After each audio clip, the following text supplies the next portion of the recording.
आणि संजू भाऊ पहलवान है, पहलवान जैसे लड़ना पड़ता मैदान में, है ना संजू भाऊ, है ना.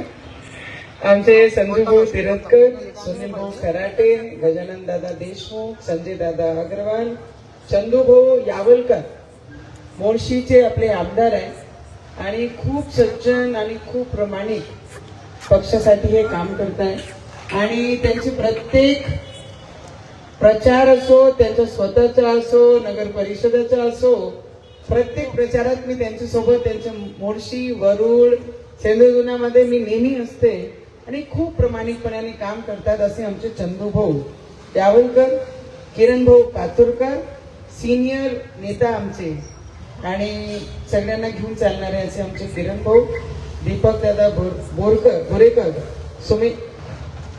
भोयेकर, सुमित दादा पवार आणि चारी आपले या प्रभागाचे उमेदवार मिलिंद दादा बांबल, लवीनाताई हर्षे, स्वातीताई माझी बहिणी, ज्यांचे माझ्या भावावर खूप प्रेम आहे मला, असे आमची वहिनी स्वातीताई कुलकर्णी आणि प्रणीत सोनी.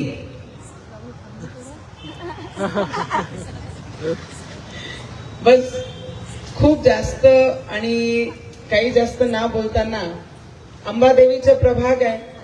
अंबादेवी या क्षेत्रामध्ये वास करते आणि या कॉर्पोरेशन मध्ये, महानगरपालिकामध्ये जी लढाई होत आहे ते अमरावती क्षेत्रातून एक आवाज येत आहे.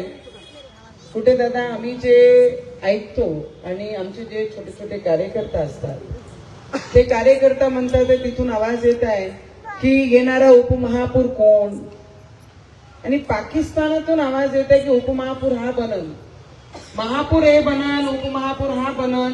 जे गुंडे आहेत, गोळी चालवणारे लोक आहेत आणि तिथून जर त्या क्षेत्रातून आवाज अशी येत असेल कि ये उपमहापुर बनन, महापुर बनन, तो मैं आपले सगळ्यांना विनंती करें कि अभी हम इतने कमजोर नहीं हुए कि उनकी आवाज ये कॉर्पोरेशन के महानगर पालिका में जाकर वो बैठेंगे और उनकी आवाज हम सुनेंगे. मैं आप लोगों को इतना ही विनंती कर सकती हूँ, तुम्ही सगळ्यांना, सगळे ज्येष्ठ आहे आणि आमची महिलांना चांगल्या पद्धतीने माहिती आहे जेव्हा अमरावतीमध्ये राईट्स झाले ते कशा पद्धतीने किती लोक त्याच्यामध्ये आमचे युवक जे एंट्रन्सचे आणि कॉम्पिटिटिव्ह एक्झाम देत होते असे युवकांना त्या केसामध्ये तिथे अडकवण्यात आलं. आणि आज त्यांचे एक्झाम देण्याच्या नंतर जेव्हा त्यांना इंटरव्ह्यू कॉल येते आणि त्यांना क्लेरिफिकेशन सर्टिफिकेट पोलीस मागतात, तर आमचे युवकांचं भविष्य ते पाणीमध्ये टाकलेलं आहे. कारण ते राईट झाल्यानंतर आमच्या मुलांमध्ये हा एक अशी आली होती की भाई इथे राईट झाल्यानंतर आम्ही आमच्या लोकांना सेव्ह केलं पाहिजे आणि यंग मुलांनी त्या क्षेत्रामध्ये जाऊन ते आपले लोकांना वाचवण्यासाठी, दुकानांना, व्यापाऱ्यांना वाचवण्यासाठी त्या ठिकाणी त्यांनी त्या आंदोलनामध्ये सहभाग घेतला.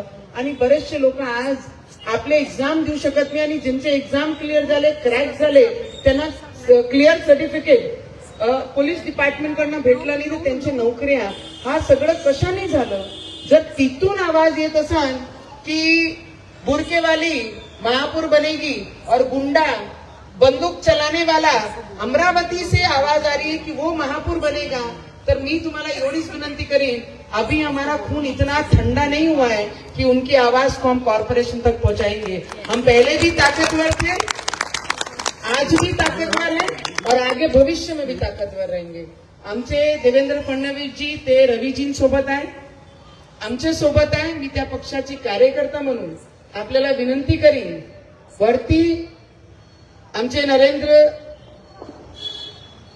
मोदीजी, खाली देवेंद्रजी, आमचे मोठे भाऊ, आमचे दादा आणि सगळे देवाभाऊ ज्याला म्हणते. इथे जास्त लोकांना गरज नसते, पण मी तुम्हाला एवढीच विनंती करेन, त्यांना पाहून मतदान करा आणि आपल्या लोकांना निवडून आणा. आणि सगळे उमेदवारांना माझी मनापासून खूप खूप शुभेच्छा. साथी तर यहाँ आगे बढ़ो, हम तुम्हारे साथ है. खूप खूप धन्यवाद.